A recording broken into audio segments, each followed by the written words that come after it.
Мыкты мугалим сынагы үстүбүздөгү жылдын март айында эле башталган. Сынак 4 этаптан туруп, бүгүн финалдык баскычы болду. Анда ачык сабак өтүү менен, алган сыйлуу баракчалары аркылуу жана сабак өтүү жөндөмү менен тандалган. Мыкты делген 5 мугалим акыркы этабына даярданып келип, бүгүн таймашууда. Катышуучулар алгач окуучулары менен бирге өздүк презентациясын көргөзүштү. Сыйкырдуу планетада жашаган Ош шаардык билим берүү башкармалыгынын башчысы Авазбек Асанов сынактын негизги максаты мыкты мугалимди тандап алуу, чыгармачылыгына дем берүү экендигин айтат. Жылдагыдан айырмаланып, бул жылы жеңген окутуучулардын үчөө республикалык таймашка жолдомо алат. Республикадан алдыңкы орунду алган гана мугалимге автоунаа белекке берилет. Эми буга чейин конкурстун 90% көлөмдөгү иши бүттү десек, 10% бүгүн ушул жерде бааланат.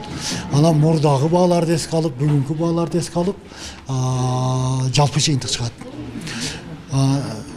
Баш байгебиз бар, анан 1-чи орун бар, 2-чи орунубуз бар, 3-чү орунубуз бар, кызыктыруучу сыйлыгыбыз бар. Андан соң мугалимдер үчүн даярдалган педагогикалык кырдаалдан кантип чыгуу боюнча чукул суроолор берилди. Калыстар тобу берилген суроолорго мугалимдер жакшы жооп бере алышпагандыгын байкап, төмөн бааларды көтөрүштү. 4000 мугалимден мыкты деп тандалып алынган катышуучулар республикалык таймашта жакшы жетишкендикке жетери күмөн дейт калыстар тобу. Эми албетте, сынак деген өзү көп турдан туруп атат. Мына ошол сынактын бир туру бул алардын канчалык деңгээлде базасы деп коебуз, ошол канчалык деңгээлде экенин аныктай турган чукул суроолор бөлүмү. Анда албетте тилекке каршы айрымдар жооп бере албады, айрымдар азыраак суроого жооп берди. Эми негизинен алганда чын-чынына келгенде биздин мугалимдер ар тарапты болсо жакшы болмок. Өзүбүз дагы баса белгилеп айта турган нерсе, мурунку сынактарда дагы ушундай кичине маселе болгон. Андыктан буйруса ошол мектептер мүмкүн болушунча глоссарий деп коебуз, терминдер менен көбүрөөк иштесе, мына ошонун аныктамасы болмок.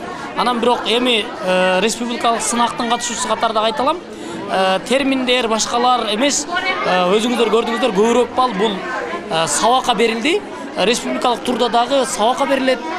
Бул конкурсту эске албаганда дагы мугалим негизги иши сабак албетте. Мына ошон үчүн кайсы бир деңгээлде мугалимдер көбүрөөк изденип, көбүрөөк окушуна туура келет деген сөздү айтам. амансызбы, садака болоюн, эркек айым. Ошентип жылдын мыкты мугалими 2018 кароосунагы катышуучулардын кесиптик жана чыгармачыл өнөрү менен жыйынтыкталды. Мында ар бир мугалим өздөрүнүн өнөрлөрүн көрсөтүп, калыстардын сынына койду. 5 мугалимдин арасынан жигердүү катышуучуга 5000 сом, 3-чү орунга 15000, 2-чи орунга 20000, 1-чи орунга 30000 сом берилди. Ошондой эле баш байгени ээлеген номер 31-чи Курманжандатка орто мектептин окутуучусу Клара Баиева 40 000 сом өлчөмүндө акча жана ардак грамота менен сыйланып, республикалык сынакка жолдомо алды.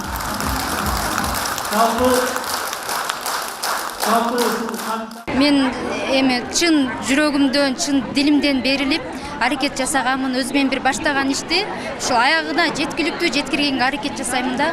Ошол үчүн өзү негизи күткөн эмесмин, бирок ошол эмеге ушул наамга татыктуу болушка абдан аракетимди жасаганмын.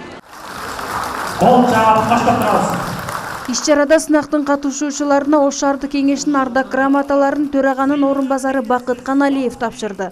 Ошондой эле мугалимдик кесиптин көп кырдуулугуна токтолуп, келечек ээлерине талим-тарбия берүүдө билим берүү кызматкерлеринин орду зор экендигин белгиледи. Феруза Ашымбаева, Айбек Үсөнұлы, жаңылыктар.